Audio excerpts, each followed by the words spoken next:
आप देख रहे हैं रियल मीडिया। यह है रियल मीडिया न्यूज नेटवर्क और चीफ एडिटर पीयूष त्रिपाठी। आज बात कर रहे हैं जीएसवीएम मेडिकल कॉलेज कानपुर के गैस्ट्रोएंटरोलॉजी विभाग के हेड विशेषज्ञ डॉक्टर विनय कुमार जी से।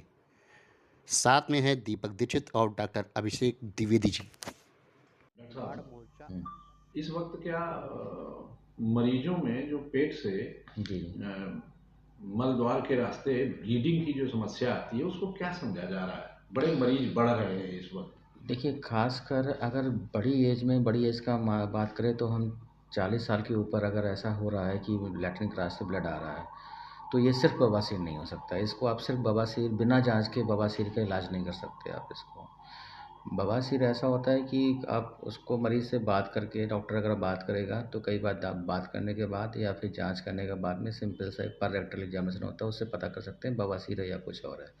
मगर बहुत सारे मरीज़ ऐसे आते हैं जिनको की कंप्लेन होती है कि कई लंबे समय से या पिछले 3-4 महीने से लैट्रिन के रास्ते ब्लड आ रहा है और वो बिना जांच के कई बार तो अपने आप से बवासीर की दवा खाते रहते हैं। और काफ़ी मरीज़ ऐसी संख्या में आते हैं जिनको बवासीर नहीं होता है। अंदर जांच करने के बाद पता लगता है कि कुछ ऐसी बीमारियां होती हैं जिन्हें ब्लड आता है मगर वो बवासीर नहीं होता। बवासीर से कुछ सीरियस समस्याएं भी होती हैं। उसमें एग्जाम्पल हम देते हैं, एक अल्सरेटिव कोलाइटिस बीमारी होती है। इसको हिंदी में क्या कहेंगे डॉक्टर साहब? हिंदी में हम ऐसे समझाएं कि आंतों में बेसिकली बड़ी आंत में अल्सर बन जाते हैं। इसको बड़ी कोलाइटिस का मतलब कि बड़ी आंत और अल्सरेटिव का मतलब अल्सर बन जाना। तो होता वही है कि लैट्रिन के रास्ते ब्लड आ रहा है मगर उसके सिम्टम और भी अलग अलग तरह के होते हैं। तो केवल यहीं पे अटक के नहीं रह जाना है कि वो बवासीरी है, खुद का इलाज खुद ही करते रह रहे हैं।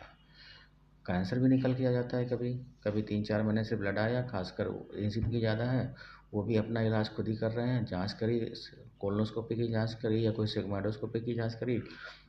ये बवासीर अवेयरनेस मरीज में आनी चाहिए या डॉक्टर में? दोनों में आनी चाहिए। दोनों में आनी चाहिए। मतलब डॉक्टर को भी इतना अवेयरनेस होना चाहिए कि ये इसके लक्षण कुछ अलग हैं, बवासीर से अलग है, वो लक्षण से पता लग जाता है। अगर लक्षण कुछ अलग दिख रहे हैं या कोई कुछ अलार्मिंग सिम्टम होते हैं, अलार्मिंग सिम्टम की एक अलार्म करने वाले, अगर वो हैं तो ज़रूर एक गैस्ट्रोएंटरोलॉजिस्ट के पास भेजना चाहिए। आगे की जाँचें कोलोनोस्कोपी, सिग्मोइडोस्कोपी जो उपयुक्त जाँच होती हैं वो कराना चाहिए उसको। डॉक्टर साहब, एक और बड़ी समस्या है घरों में और कार्यस्थलों में कि लोग जो है वो तेजाब जी पी लेते हैं। ये बहुत तो इसमें क्या किया जाना चाहिए? बहुत अच्छी बात सारे पूछी। ये बेसिकली ये अवेयरनेस है, ये पब्लिक के लिए अवेयरनेस होनी चाहिए। अवेयरनेस कैसा है, इस समस्या से पीड़ित सारे ग्रुप के बच्चे लोग आते हैं, उसमें बच्चे भी शामिल हैं और बड़े भी शामिल हैं। दोनों तरह से तेज़ाब पीते हैं, कोई जानबूझ के पीता है, कोई गलती से पी लेता है और कोई किसी को मारने के मतलब इसको होमिसाइड करके बोलते हैं कि उसको क्या कि शराब के नशे में शराब के साथ मिला के दे दिया। अवेयरनेस ये चाहिए कि यूजुअली लोग क्या करते हैं, कोल्ड ड्रिंक की बॉटल होती है या फिर बिसलेरी पानी की बॉटल होती है, उसमें ही तेज़ाब रखते हैं और वो बच्चों को, छोटे बच्चों को खासकर पहचानना बहुत मुश्किल होता है। उनको लगता है ये कोल्ड ड्रिंक की बॉटल है। कई बार तेज़ाब का कलर भी वैसा ही होता है, कोल्ड ड्रिंक जैसा। बच्चे गलती से पी लेते हैं और बड़े लोग कैसे अगर वो गलती से पी रहा है तो कई बार ऐसे आते हैं मरीज जो इस तरह काम करते हैं, जैसे तेज़ाब की फैक्ट्री में काम कर रहे हैं, बैटरी काम कर रहे हैं, वो पानी गलती से पानी पी समझ के उसको बॉटल से पी लेते हैं।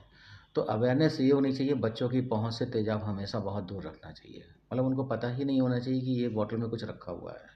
उनकी अवेयर नहीं होना चाहिए कि घर में कोई तेज़ाब नाम की चीज़ होती है। उनको सेंसिटिव करना चाहिए तेज़ाब है, इससे बहुत दिक्कत हो सकती है। गैस्ट्रो डिपार्टमेंट में यहाँ जी ये पीजीआई जी में क्या मरीजों की संख्या बढ़ी? लगातार बढ़ती जा अच्छा रही इलाज, अच्छी व्यवस्था? लगातार बढ़ती जा रही है। अब देखिए, सारे जितने भी एंडोस्कोपी से संबंधित, गैस्ट्रो संबंधित प्रोसीजर होते हैं यहाँ पे संभव हो पा रहे हैं प्रिंसिपल सर की मदद से। तो सारे मरीज जो अभी तक लखनऊ की दौड़ लगाते थे, उस बहुत सारे मरीज़ हमारे पास रिटेन हो जा रहे हैं। अब एक बहुत छोटी सी बात बता रहे हैं कि अभी तक जो मरीज़ लखनऊ जाते भी, कभी उनको बाई चांस नहीं भी पता लग पाया कि यहाँ पे हो रहा है, तो लखनऊ से वापस कह दिए जाते हैं पीजीआई से कि अब वहीं पे जाइए, वहीं पे इलाज कराइए। जो सुविधा है तो यहाँ क्यों सुविधा आए? सुविधा वो है लोग तो भी इस तरह एक उनके तरह से पास भी बर्डन प्रभावित कम हो रहा है, उनके पास ही बर्डन कम हो रहा है। अब ये अंदाज़ लगा सकते हैं, जो एंडोस्कोपिक ईआरसीपी वगैरह जो प्रोसीजर होते हैं सारे होने लगे हमारे पास में। हर हफ्ते 20 से 30 प्रोसीजर होते हैं। ये बहुत बड़ी संख्या है। मतलब उन या तो मरीज़ को लखनऊ जाना पड़ता था या तो फिर उनको प्राइवेट में ज़्यादा पैसा दे के ये काम कराना पड़ता था। करीब 20 जिले के मरीज आ रहे होंगे यहाँ। जी। और इस वक्त गर्मी में किस तरह के मरीज आ रहे हैं ज़्यादातर? यूजुअली गर्मी में मतलब कि इस तरह में ये जो मौसम होता है इन्फेक्शन के लिए बहुत प्रोन इन्फेक्शन होता है, मतलब सीजन होता है कि पेट का इन्फेक्शन बहुत आसानी से हो जाता है, क्योंकि बैक्टीरिया वायरस ये सब होते हैं, बहुत जल्दी फ्लरिश कर जाते हैं, फंगस वगैरह। जी। तो पेट से संबंधित इन्फेक्शन के मरीज़ बहुत ज़्यादा आते हैं। कभी कभी गैस्ट्रोएंटेराइटिस सीवियर हो सकता है, मतलब जानलेवा भी हो सकता है। जो सिंपल डायरिया से बोलते हैं, इसको सिंपल डायरिया ना मान के अपने आप से इलाज नहीं करना चाहिए। आपको अगर डायरिया है, डायरिया का एक समय तक इलाज करना चाहिए। आपको लगे नहीं कंट्रोल हो रहा है, डॉक्टर से ज़रूर कंसल्ट करना चाहिए। अपने हिसाब से एंटीबायोटिक नहीं, कभी कभी डायरिया, एक सिंपल डायरिया भी जानलेवा भी हो सकता है, खासकर बच्चों का और बड़ी एज ग्रुप में। लोग खान पान में सावधानी बरतें। खान पान सावधानी, सावधानी प्रिवेंशन सबसे बड़ी बात है। प्रिवेंशन, आपको खाने में सावधानी बरतनी है, बाहर का खाना नहीं खाना है, सुपाच्य भोजन करना है। खटे फल, कटी सब्जियां बाहर खुला, जो आपको पता है कि वही चीज़ हाइजेनिक नहीं लग सकती है, उसको मत सेवन करिए। बासा खाना मत खाइए। पानी की तरल पदार्थों की मात्रा ज़्यादा लीजिए, हाइड्रेशन मेंटेन रखिए। कुछ शोध वगैरह हो रहा है यहाँ आपके डिपार्टमेंट में किसी चीज़ पर? जी, अभी हम लोग एक संजय गांधी में हेपेटोलॉजी डिपार्टमेंट है, वहाँ पे डॉक्टर अमित गोयल वहाँ पे हेड ऑफ डिपार्टमेंट है। उनके साथ में हम लोग टाई अप करके कुछ हेपेटाइटिस बी और सी से संबंधित शोध करने वाले हैं। वो उसके लिए नेक्स्ट वीक यहाँ पे वो विजिट भी करने वाले हैं, तो उसमें हम लोग प्लान करेंगे आगे शोध के लिए कैसे प्रोसीड करना है।